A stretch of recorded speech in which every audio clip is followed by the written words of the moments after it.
Un goût de fête cette semaine dans l'Hebdo Éco, alors que les sapins et les guirlandes sont de sortie, que les journées du pull de Noël, se multiplient également dans des entreprises. Nous allons nous intéresser aujourd'hui au marché de l'événementiel, justement dans nos entreprises. Est-ce que l'organisation des fêtes de fin d'année est toujours d'actualité dans nos TPE, nos PME, nos ETI, ici en Vendée ?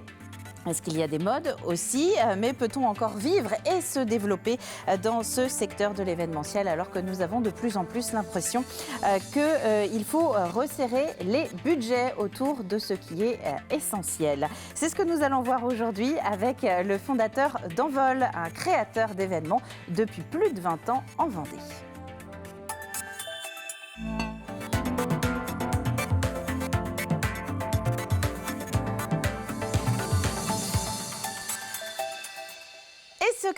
Ce créateur, c'est David Louineau. Bonjour David. Bonjour. Bienvenue sur le plateau de l'Hebdo Éco. En face de vous, nous avons notre chroniqueur de la semaine, c'est Hervé Leroc. Bonjour Hervé. Bonjour Caroline, bonjour à chacun d'entre vous. Bienvenue sur le plateau de ce magazine hebdomadaire dédié à votre actualité économique en Vendée. Messieurs, on va revenir dans quelques instants ensemble justement sur l'organisation des fêtes de fin d'année dans nos entreprises. Mais avant cela, vous le savez maintenant, on va commencer par nos 3 actus éco-vendéennes et on va commencer avec un baromètre, celui de l'Observatoire économique, social et territorial de la Vendée. Vous le voyez s'afficher. Beaucoup de vert dans ce tableau de bord de l'OSTV du mois de novembre avec, pour commencer, une activité des entreprises vendéennes qui se porte plutôt bien. Les chiffres d'affaires sont de nouveau en hausse au 3e trimestre 2023, même si cette hausse est plus modérée que les mois précédents. Les investissements, eux, sont toujours dynamiques, plus 23% sur un an pour le secteur de l'industrie, par exemple, plus 20% pour la construction. Et puis du rouge, en revanche, vous le voyez, pour les autorisations de permis de construire, en recul de 46% par rapport à la fin 2022. Très fort repli, donc, des permis et des mises en chantier. Nous y reviendrons prochainement dans l'Hebdo Éco. Un chiffre anniversaire pour la deuxième actu, 10 ans, c'est l'âge du label Agriéthique que vous avez peut-être déjà repéré dans les commerces. Ce label est né, figurez-vous, d'un collectif d'agriculteurs vendéens. C'était en 2013 et c'est aujourd'hui le premier label de commerce équitable français. Il fixe un cadre contractuel sur une durée pluriannuelle minimale de 3 ans, c'est-à-dire que les acteurs d'une filière s'engage autour d'un prix et d'un volume sans intervenir directement sur le prix de la matière première. Agriéthique, c'est aujourd'hui 53 filières différentes, quasiment 1700 exploitations, et pas uniquement vendéennes évidemment, qui sont partenaires et près de 600 références produits. Tout ceci donc en 10 ans. Et puis une date à retenir aussi pour notre 3e et dernière actu. Les inscriptions exposants pour le 2e salon Emploi Saison Formation de Vendée Grand Sud sont ouvertes. Le forum va se tenir le 16 février prochain. C'est un vendredi. Ce sera à l'espace René Cassin de Fontenay-le-Comte. Il y a une 60aine de places qui sont prévues. Vous pourrez y proposer tout type de contrat et la matinée, elle sera réservée aux discussions entre exposants, justement. La réservation, elle se fait directement en ligne via la billetterie WizEvent et toutes les infos, vous allez les retrouver sur la page LinkedIn et Facebook de Vendée Grand Sud. Voilà pour nos 3 actus éco de la semaine. Je me tourne maintenant vers notre invité du jour, David Louineau. Je disais, vous êtes le fondateur d'Envol, qui est une entreprise de création d'événements, et ce, depuis le début des années 2000. Comment se porte votre secteur en ce moment ? Alors, le secteur se porte bien, voire très bien. Pour expliquer que l'après-Covid a fait qu'on a pris conscience que les liens sociaux étaient très très importants et donc ça a été un booster pour tout le secteur d'activité complet de l'événementiel. Il fallait réenchanter un petit peu le monde de l'entreprise et dans nos rues également, parce que vous intervenez aussi dans des événements en plein air. Oui. Les gens ont vraiment compris ça, que ce soit au sein des cellules des entreprises, des collectivités, enfin tout le milieu social de manière générale a vraiment compris que ce secteur était important voire vitale pour tout le monde. Donc, et cette tendance est toujours d'actualité ? Oui, vraiment. Par exemple, au sein des entreprises, il a fallu vraiment resserrer les liens. Donc, tout ce qui était des activités qu'on faisait annexes dans les entreprises, un petit repas par-ci, par-là à Noël, en fin d'année, ou une activité l'été au moment du départ en vacances, en fait, on les a vraiment, on leur a donné un rituel. C'est-à-dire que les entreprises, aujourd'hui, mettent un poids d'honneur à organiser ces 2 temps forts dans l'année, et Noël encore plus.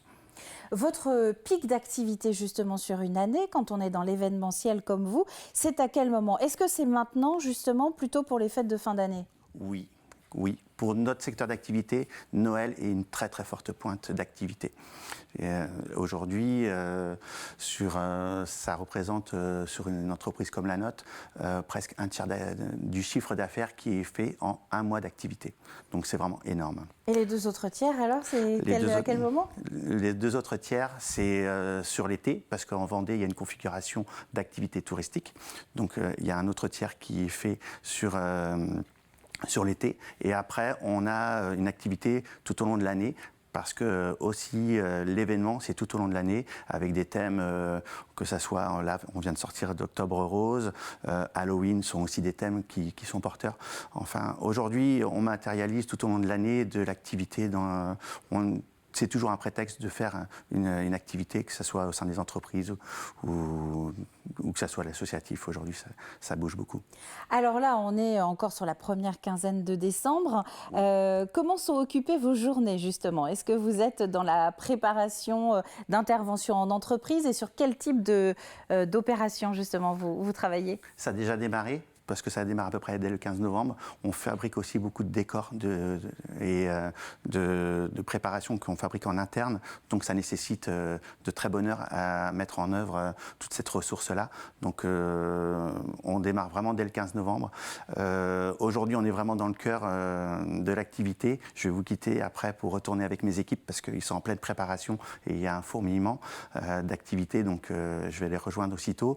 On a vraiment des choses très très différentes. On est capable aujourd'hui de mettre en œuvre des patinoires, des synthétiques, des pistes de luge, des pistes de ski aussi. On a des parades de Noël. Donc là, on a des équipes d'intermittents qu'il faut accompagner parce qu'on fait toute la production des parades. En fait, c'est très divers et varié. On intervient aussi pour le tout petit comité d'entreprise qui va recevoir ses invités. Et ils font un point d'honneur d'organiser ça très bien. Donc, on va organiser toute la préparation d'une mini fête foraine en quelque sorte. Voilà. Vous avez des entreprises qui vous demandent des fêtes foraines, des petites fêtes foraines pour leurs salariés ? Oui, c'est très. Comme le paysage en 20 ans, je l'ai vu complètement évoluer. Avant, c'était les grandes entreprises qui avaient un CE à l'époque, qui organisaient le spectacle, qui faisaient l'arrivée du Père Noël, un goûter et les cadeaux. Voilà, ça c'était un classique.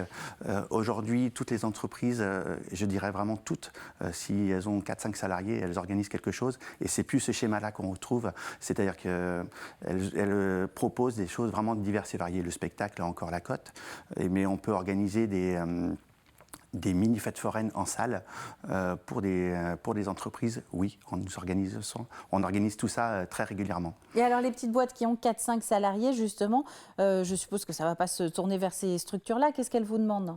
Alors, elle nous demande soit d'organiser en tout petit comité. On est surpris, même qu'ils ont une dizaine d'enfants, ils vont nous demander une animatrice maquillage, un espace enfant vraiment dédié pour les plus jeunes, ou après avec un système de jeux d'arcade pour les plus grands. Enfin voilà, on a tout ce panel-là d'activités à leur proposer. Après, on a aussi une structure qui est Ludiplanète sur Montaigu, où on peut recevoir des familles qui vont organiser l'arbre de Noël pour les enfants avec des jeux déjà en place. Et un goûter et un temps de convivialité pour les parents. Mais alors, les fêtes de fin d'année en entreprise, c'est des temps famille. C'est pas uniquement entre salariés. Il y a les deux. Alors, il n'y a pas de modèle type toujours. Il y a des entreprises qui souhaitent rester vraiment avec les collaborateurs. C'est un choix qui est fait souvent des directions. Et il y a des directions qui disent, nous, Noël, c'est la famille. Donc, à ce moment-là, ils organisent des temps famille. Donc avec les conjoints, les conjointes et les enfants. Hervé Leroc, ça vous inspire, ça? Directeur général d'une entreprise, peut-on le rappeler? Oui, alors j'ai un regard un peu distancié. Alors pardon, je vais être un petit peu rabat-joie et me concentrer juste sur le monde de l'entreprise et des salariés. J'ai un regard un tout petit peu distancié parce que je trouve qu'on est passé d'une civilisation de la culture à comme source de divertissement à une civilisation du loisir comme source de divertissement, et je trouve qu'on a perdu du coup en humanité. Je ne suis pas sûr que moi, tous ces déguisements, toutes ces grandes fêtes participent à la cohésion pleine et entière et permettent de gommer les carapaces qu'on se met dans l'entreprise. Vous savez, on se met toujours, on a des postures dans une entreprise tant en tant que dirigeant qu'en tant que salarié. Et donc j'ai toujours un peu d'inquiétude sur tous ces loisirs qui arrivent et un peu de méfiance. Alors ceci étant dit, il y a des bonnes choses quand même. Moi j'aime beaucoup l'esprit familial dont vous parlez. Je comprends que certains comités des fêtes et les associations vraiment s'engagent à vos côtés, bien évidemment.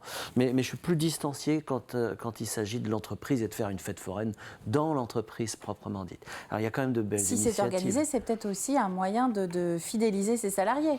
Oui, mais je pense que la patte humaine doit être primordial dans tout ça, et que pour casser une carapace, c'est pas un pull moche qui va réussir à changer les choses. Oui. Donc je suis plutôt moi sur de l'humain et du vrai. Alors je peux dire un peu ce que nous on va faire ici à TV Vendée, que j'aime beaucoup. Moi j'aime beaucoup alors j'arrive jamais à trouver le nom, le Père Noël secret, c'est ça, qu'on a notamment mis en place nous ici à TV Vendée, parce que je trouve qu'en termes d'humanité c'est très bien, parce que si on doit remettre un cadeau à quelqu'un avec qui on n'a pas forcément d'affinité, d'empathie, avec qui on est un peu en distance, ça forge à la fois l'humilité et puis un peu la réflexion, parce qu'on va faire plaisir à quelqu'un avec qui on n'est pas spontanément en lien. Et je trouve ça très beau. Et puis j'aime beaucoup aussi de mon côté, moi, c'est vrai que les repas de Noël entre les services, je trouve ça sympa. Là, je trouve qu'il y a vraiment moyen de s'ouvrir et de faire quelque chose d'un peu plus Après, ce que propose David et ce que propose Envol, c'est de mettre en quelque sorte des paillettes dans les yeux des salariés, mais aussi de leurs enfants et de leur famille. Bien sûr, enfants et famille, d'accord. Je ne suis pas sûr que ce soit le rôle d'une entreprise que de mettre des paillettes tout le temps dans les yeux du salarié. Je vous rejoins, il n'y a pas de souci sur ça. C'est sûr que des fois, je conseille aussi des dirigeants, s'ils considèrent que la fête de Noël, c'est pour mettre des rustines sur une ambiance délétère dans une entreprise, ça ne fonctionne pas. Et ils vont droit dans le mur sur ça. C'est-à-dire que quand on fait ce type de, comme vous parliez du pull de Noël, voilà, ou les lumières en claqué, je ne brille plus maintenant, voilà. Donc je ne l'ai pas ramené cette année. Vous brillez autrement, peut-être. Mais en fait, il faut que ça soit une cohérence, ça soit en cohérence. De toute façon, le dirigeant ou le service qui va organiser quelque chose où il y a une très mauvaise ambiance, où il y a une très mauvaise culture d'entreprise installée, il va le payer directement par une absence. Alors, ils peuvent pallier en... Quoi que vous proposiez. Quoi qu'on propose. Quoi qu'on propose, ils vont le payer directement. Donc ça vient juste, il ne faut pas et quand les directeurs d'entreprise nous disent j'ai besoin de ressourcer, je mets bien un bémol par rapport à ça. Sinon ils prennent le risque d'avoir un retour de bâton très mauvais pour eux. Il faut que ce soit honnête et sincère. Alors c'est ça que vous voulez nous dire ? Il faut que ça soit honnête et sincère et compris. Et je les invite toujours aussi à ritualiser. C'est-à-dire qu'il ne faut pas faire des choses une année et pas la faire l'année d'après, et pas faire quelque chose de très grand et de très petit l'année suivante, parce que pour diverses raisons, j'ai dit il faut mieux faire des choses très simples, très accessibles. Un simple repas dans une entreprise, dans la salle de réunion, des fois a des meilleurs bénéfices que d'emmener tous les salariés dans un restaurant clinquant qui sera sûrement très bon, mais qui sera très mal perçu auprès des équipes. Donc vous avez ce rôle de conseil aussi auprès des personnes qui viennent vous voir ? Oui, je me permets toujours de donner mon avis, parce que des fois on peut faire fausse route sur des choix stratégiques de prestations. Oui. À vouloir trop faire, on peut mal faire. Mal faire, complètement. Ah, rien à rajouter, parce que je suis entièrement d'accord avec vous. Je trouve que c'est beaucoup d'acuité ce que vous venez de dire et de finesse par rapport à cette situation de Noël, cette période de grosse choucroute. David, moi ce que je retiens, parce qu'on arrive déjà à la fin de l'Hebdo Écho, c'est que tout le monde peut organiser quelque chose à partir du moment où ça vient du cœur quand même, et que ce n'est pas forcément avec de mauvaises intentions ou pour cacher le reste de l'année, comme vous le dites si bien. Donc tout le monde peut s'intéresser à cette organisation. Arrivé à cette période de l'année, c'est un peu tard pour vous contacter parce qu'on a aussi compris que derrière, l'agenda était assez chargé. En tout cas, en vol, c'est du côté de Venanceau. Hervé Leroc, on se retrouve dans un mois, en 2024, pour un prochain numéro ensemble pour l'Hebdo Éco. Quant à nous, le rendez-vous, c'est vendredi prochain. Évidemment, cette émission, elle est à revoir sur tvvendée.fr, sur la page LinkedIn également de votre chaîne locale vendéenne préférée, évidemment, et c'est la seule. En tout cas, je dis ça sous l'autorité de notre directeur général, évidemment. Et c'est avec beaucoup de plaisir qu'on se retrouvera la semaine prochaine pour un nouveau numéro. D'ici là, très bonne semaine à vous tous.